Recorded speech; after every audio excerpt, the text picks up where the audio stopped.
Ulasan sinetron buku harian seorang istri episode nanti malam 8 Juni 2022 hanya di SCTV 1 untuk kita semua, yang tentunya semakin seru dan menarik untuk kita tonton ya guys.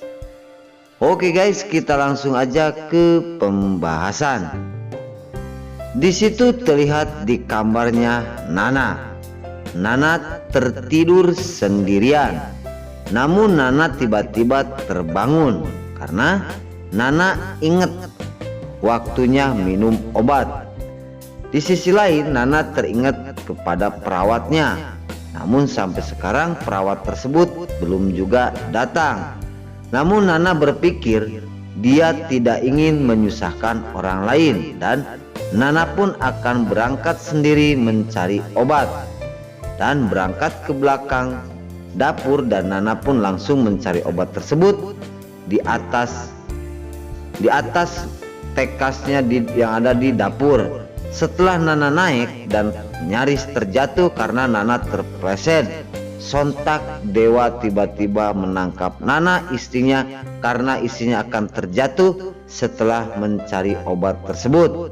Di situ Dewa sangat marah sekali kepada Nana dan Dewa bertanya kepada Nana, kemana perawat kamu kok belum juga datang? Singkat cerita Dewa menelepon Lucky menanyakan perawat itu, namun Lucky pun berkata seharian ini tidak datang ke kantor saya, ungkap Lucky kepada Dewa. Dan di situ sangat marah besar Dewa karena perawatnya Nana seharian ini tidak datang ke rumah Buana. Apa alasannya dan apa tujuannya? Di situ Lucky pun menceritakan semuanya kepada Dewa. Di adegan selanjutnya tiba-tiba datang perawat tersebut muncul sudah sore dan Nana sangat marah besar. Dewa sangat marah besar kepada perawat itu. Namun Nana terlihat diam. Setelah Dewa memarahi perawatnya Nana, namun di situ perawat pun minta maaf kepada Dewa karena kesalahan dia ada acara keluarga. Di sisi lain alasan tersebut tidak ditanggapi oleh Dewa Buana, malah semakin jadi marahnya. Namun di situ sedang marah besar, Nana berkata kepada Dewa bahwasanya, Mas Dewa nggak usah dimarahin, nggak apa-apa, tolong maafin untuk sekali ini, ungkap Nana kepada suaminya. Setelah Nana berkata seperti itu, tiba-tiba datang Parah Buana. Bu Parah langsung berkata kepada Nana bahwasanya kamu nggak usah ikut campur, biarin suster ini dimarahin oleh Dewa karena aku sudah bayar mahal. Seandainya kamu tidak ingin kerja di sini, silahkan keluar. Aku akan mencari ke yayasan, banyak sekali suster seperti kamu di yayasan, ungkap Parah Buana. Nambah nyelekit karena hati perawat tersebut dan dia pun minta maaf lagi. Namun Parah Buana terus membentak dan akan mengusir. Tiba-tiba setelah Parah Buana selesai berkata yang sangat menyakitkan kepada perawat ini, Dewa berkata lagi, kamu saya akan pecat kalau seandainya kamu mengulangi seperti ini.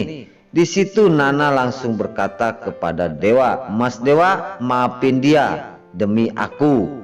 Di situ Dewa pun bingung, kalau seandainya Nana sudah berkata seperti itu, pasti Dewa pun kelepek-kelepek. Namun di situ langsung Dewa pun menurut kepada Nana, tidak menurut kepada ibunya. Maka dari itu Dewa pun memaafkan perawat ini dan Dewa berkata, kamu jangan sekali-kali lagi seperti ini. Ini aku maafkan untuk sekali ini. Dan di situ langsung perawat pun berkata kepada Pak Dewa, ya Pak Dewa, aku tidak akan mengulangi kesalahan ini dan aku akan datang ke tempat Mas Lucky dan juga Pasa. Aku akan minta maaf. Selesai sudah permasalahan antara Dewa dengan perawatnya Nana. Dan di situ Dewa pun menerima lagi untuk kerja di Buana dan Prista Dewa.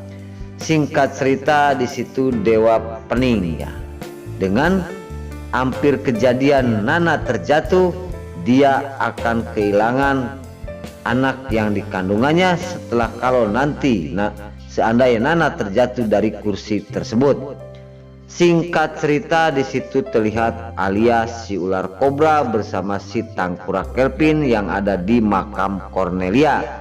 Alia dan Kelvin sengaja menjejerkan foto Pajar bersama Rina di sisi lain agar Pajar marah, dan di situ sengaja Alia pun membuat tulisan dan foto tersebut digantungin di makamnya Cornelia karena Alia telah menemukan Pajar berdua bersama Rani. Maka dari itu kesempatan ini dibuat oleh si Kelvin bersama si Alia agar Pajar marah terhadap dirinya. Di adegan selanjutnya si tangkurak Alia dan Kelvin selesai sudah menulis dan menjejerkan foto Pajar bersama Rani di makamnya Cornelia. Di situ langsung Alia pun pergi karena dia ketakutan Pajar datang ke makam pas ketemu dengan si tangkurak Kelvin. Asli pasti akan kejadian ribut lagi. Maka dari itu Alia pun langsung mengajak Kelvin untuk pergi dari makam tersebut karena takut Pajar ke situ nanti dia masih ada di makamnya Cornelia. Di adegan-adegan selanjutnya di situ terlihat Rani Pajar telah mengurusi Tante Merlin di kantor polisi karena Tante Merlin dituduh mencuri jam tangan, dan di sisi lain di situ Pajar dan Rani akan menguruskannya karena mempunyai bukti-bukti yang kuat bahwa Tante Merlin mempunyai sebuah bukti yaitu kotak jam dengan suratnya. Singkat cerita Rani dan Pajar berusaha untuk membebaskan Tante Merlin, dan bukti-bukti itu dilihatin oleh polisi ternyata memang betul Tante Merlin tidak bersalah, dan di situ polisi pun mengatakan kepada Polwan bahwasanya tolong bebaskan Tante Merlin karena dia tidak bersalah.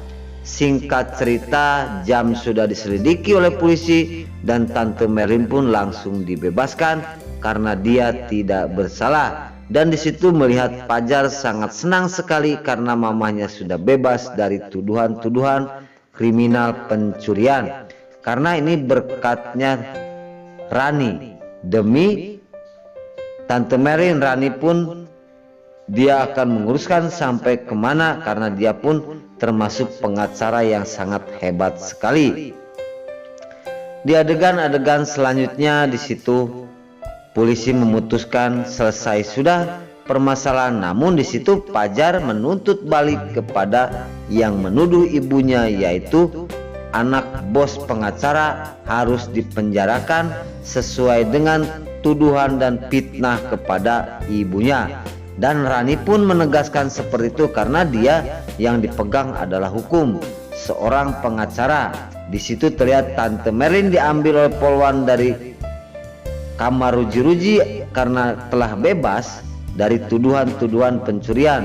Dan di sisi lain di situ Tante Merlin pun sangat berterima kasih sekali kepada Rani bahwa Rani telah membebaskan dirinya. Dan di situ Tante Merlin langsung memeluk anaknya yaitu Pajar karena kebahagiaan dan kesenangan Tante Merlin sekarang sudah bebas, tidak dipenjara lagi. Oke guys, singkat cerita di situ polisi menanggapi tuntutan Rani bersama Pajar. Di adegan selanjutnya di situ terlihat bosnya Rani sedang menelepon sebuah karyawan dan sedang menelepon sebuah karyawan yang telah menghubungi dirinya. Tiba-tiba datang anaknya yang telah menuduh Tante Merlin mencuri jam tangan, dan di situ anaknya mengadu kepada bapaknya bahwasanya dirinya telah diaduin oleh Pajar dan juga Rani. Maka dari itu sangat geram dan marah sekali papanya orang yang menuduh Tante Merlin akan mendatangi Pajar bersama Rani. Singkat cerita, di situ pengaduan anaknya kepada ayahnya membuat bapaknya sangat marah sekali. Dan di sisi lain di situ terlihat Fajar masih mengajukan tuntutan untuk menjebloskan tuduhan kepada ibunya, yaitu pencurian jam tangan. Nah oke guys, sebelum lanjut Mimin sarankan bagi kalian yang baru menemukan channel ini, jangan lupa tekan tombol like, komen, dan subscribe-nya. Dan jangan lupa juga nyalakan lonceng notifikasinya agar kalian tidak terlewatkan di channel ini. Dan jangan lupa juga ya guys, tonton terus video ini sampai habis agar tidak ada kesalahpahaman di antara kita. Dan mari kita doakan para pemain buku harian seorang istri ini agar selalu diberi kesehatan dan dimudahkan segala urusannya. Dan doakan juga ya guys, sinetron buku harian seorang istri ini agar selalu bertengger di rating nomor 1. Nah oke guys, sekarang Mimin pamit. Wassalamualaikum warahmatullahi wabarakatuh.